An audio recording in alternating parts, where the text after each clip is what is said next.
ان کو نہیں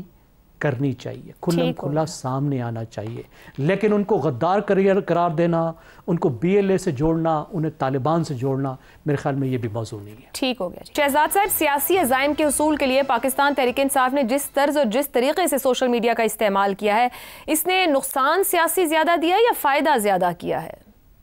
عائشہ، ہمارا سوال دہشت گردی کے متعلق ہے یا پی ٹی آئی کے بارے میں ہے؟ میں ابھی تک یہ نہیں سمجھ پایا، کیونکہ جس قسم کی بحث ہم نے کی ہے اس کا تعلق جو فالو اپ تھا وہ تو دہشت گردی سے متعلق تھا، اور دہشت گردی میں اگر کوئی سیاست کھیلتا ہے، کسی قسم کی بھی سیاست کھیلتا ہے اور کسی طرح سے بھی سیاست کھیلتا ہے، تو اصل میں اپنے 1.5 پاؤ مفاد کے لیے پوری قوم کو قربان کر رہا ہے۔ ہم نے خود کہا کہ یہ معاملہ ایسا ہے جو پاکستان کی سالمیت سے متعلق ہے۔ اس وقت بلوچستان میں جو ہو رہا ہے، خدا نخواستہ اگر کوئی اپنے ان قسم کے ارادوں میں کامیاب ہو جاتا ہے تو پاکستان کی بقا کا مسئلہ ہے۔ تو میرا خیال ہے کہ اس میں کسی قسم کی سیاست کا کوئی عمل دخل نہیں ہو سکتا۔ ہاں، کی بورڈ واریئرز کا جب آپ ذکر کرتے ہیں تو کی بورڈ واریئر کا مطلب یہ ہوتا ہے کہ آپ نے انووک کر لیا، یہ استعارہ ہے پی ٹی آئی کے بارے میں، آج کل ہمارے ہاں ڈسکورس میں یوز استعمال کیا جاتا ہے۔ کہنے کا مطلب یہ ہوا کہ مجھے نہیں لگتا کہ پاکستان کے اندر کوئی ایسے کی بورڈ واریئرز رہ گئے ہیں جو کہ ظاہراً اپنے آپ کو کسی شکل میں کی بورڈ واریئر یا پی ٹی آئی کا ہوتے ہوئے اپنے پاکستانی مفاد یا پاکستانی قوم کے خلاف کچھ کام کریں گے۔ اگر باہر بیٹھے لوگ کر رہے ہیں، وہ بھارت میں بھی ہو سکتے ہیں، وہ کسی اور کو وی پی این کو استعمال کر کے کوئی امریکہ میں بیٹھا کر رہا ہے۔ ابھی غزنوی صاحب بتا رہے تھے امریکہ میں چند لوگ اس قسم کا کام کر رہے ہیں، وہ پھر پاکستانی تو نہ ہوئے، وہ تو کسی اور ملک میں بیٹھ کے پاکستان کے خلاف بات کر رہے ہیں، تو وہ قابل تعزیر ہے وہ کام جو کہ اس قسم کی گفتگو یا جس قسم کا مواد سامنے آتا ہے۔ لیکن ہمارا یہ تو ہو گئے وہ لوگ جو جن کا اصل میں کوئی قومی ذمہ داری نہیں ہے کسی قسم کی۔ پی ٹی آئی ایک پولیٹیکل پارٹی ہے، اس کی ایک قومی ذمہ داری ہے۔ ہماری پولیٹیکل لیڈرشپ جو ہے اس کی ایک قومی ذمہ داری ہے۔ تو پولیٹیکل لیڈرشپ جو ہے اگر وہ بھی یہی گفتگو کرے گی جو کہ ایک پولیٹیکل پارٹی کو زیر کرنے کے لیے اپنے سیاسی مفاد کی خاطر دہشت گردی کو سیاسی عمل کے اندر لے کے آئے گی، تو وہ پاکستانی قوم کے خلاف بات کر رہی ہے۔ تو میں سمجھ نہیں پایا کہ ہمیں ہماری جو لیڈرشپ ہے، پاکستانی پولیٹیکل لیڈرشپ، چاہے حکومت میں ہو، چاہے پارلیمنٹ میں ہے، چاہے اپوزیشن میں ہے اور پارلیمنٹ میں نہ ہو، لیکن وہ پولیٹیکل پارٹی کو ریپرزینٹ کرتی ہے یا ان کی لیڈرشپ ہے، اس کو کسی طرح کی اس طرح کی چیز زیب نہیں دیتی کہ وہ اس کو اس لیول پہ لے جائے جہاں پر کہ کی بورڈ واریئرز اور جہاں پر کہ پی ٹی آئی سے متعلق ہم اس کو فوکس کرنا شروع کر دیں۔ ہمارے معاملات اس وقت پالیسی سازی کے وہ بلوچستان کے لیے ہونے چاہیے۔ میں ایک لمحہ بھی جو کہ ہمارا پولیٹیکل لیڈر اس پہ ضائع کرتا ہے جس کے اندر کہ وہ اپنے اس ایم کو چھوڑ دیتا ہے اور کسی پولیٹیکل پارٹی کو زیر عتاب لانا چاہتا ہے اپنے الفاظ کے تھرو، اپنے نیریٹو کے تھرو، میرا خیال ہے وہ پاکستان کے ساتھ وفا نہیں ہے، بدقسمتی سے وہ پاکستان کے حق میں بات نہیں ہے۔ رضا رومی صاحب، آپ سے کچھ لمحے پہلے وزیر اعظم پاکستان بھی خطاب کر رہے تھے، بلوچستان میں تھے، جو آج ایک وہاں پہ میٹنگ اٹینڈ کی، جس میں انہوں نے کہا کہ یہ ٹولہ پاکستان میں پی ٹی آئی کی بات کر رہے ہیں، انتشار کا کوئی موقع ہاتھ سے جانے نہیں دیتا، اور وہ اسی حوالے سے جس پر ہم گفتگو کر رہے ہیں 3 سال میں پی ٹی آئی کی سوشل میڈیا ٹیم نے جس طرح کی حدود عبور کی ہیں، کیا واپسی ممکن ہے؟ کیونکہ رپورٹڈلی پچھلے 2 دن میں بہت سے ایسے اکاؤنٹس ہیں جنہوں نے اس طرح کی چیزیں پوسٹ کی اور وہ پاکستان سے ہی بیٹھ کر پوسٹ کی گئی ہیں۔ عائشہ دیکھیے، ابھی آپ نے اپنے اس سے پہلے آپ ذکر کری تھی کہ سلمان راجہ صاحب کہہ رہے تھے کہ یہ سارے اکاؤنٹس جو ہیں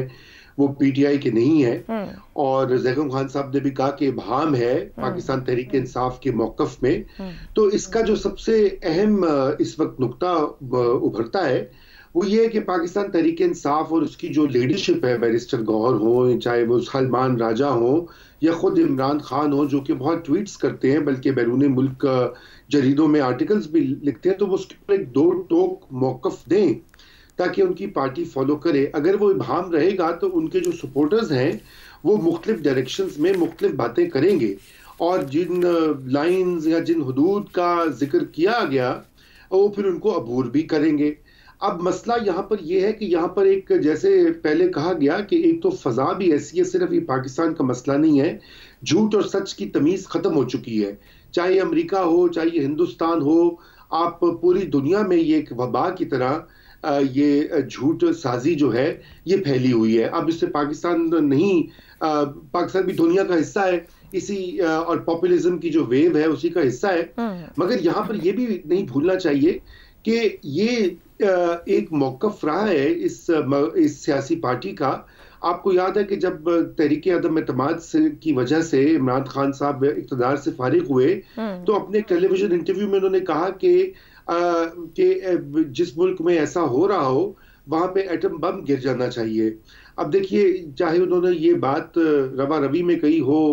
یا کچھ ایگزیجریشن میں کہی ہو, یہ بات کہاں سے مناسب ہے کہ اپنے ہی ملک کے اوپر ایٹم بم گروانے کی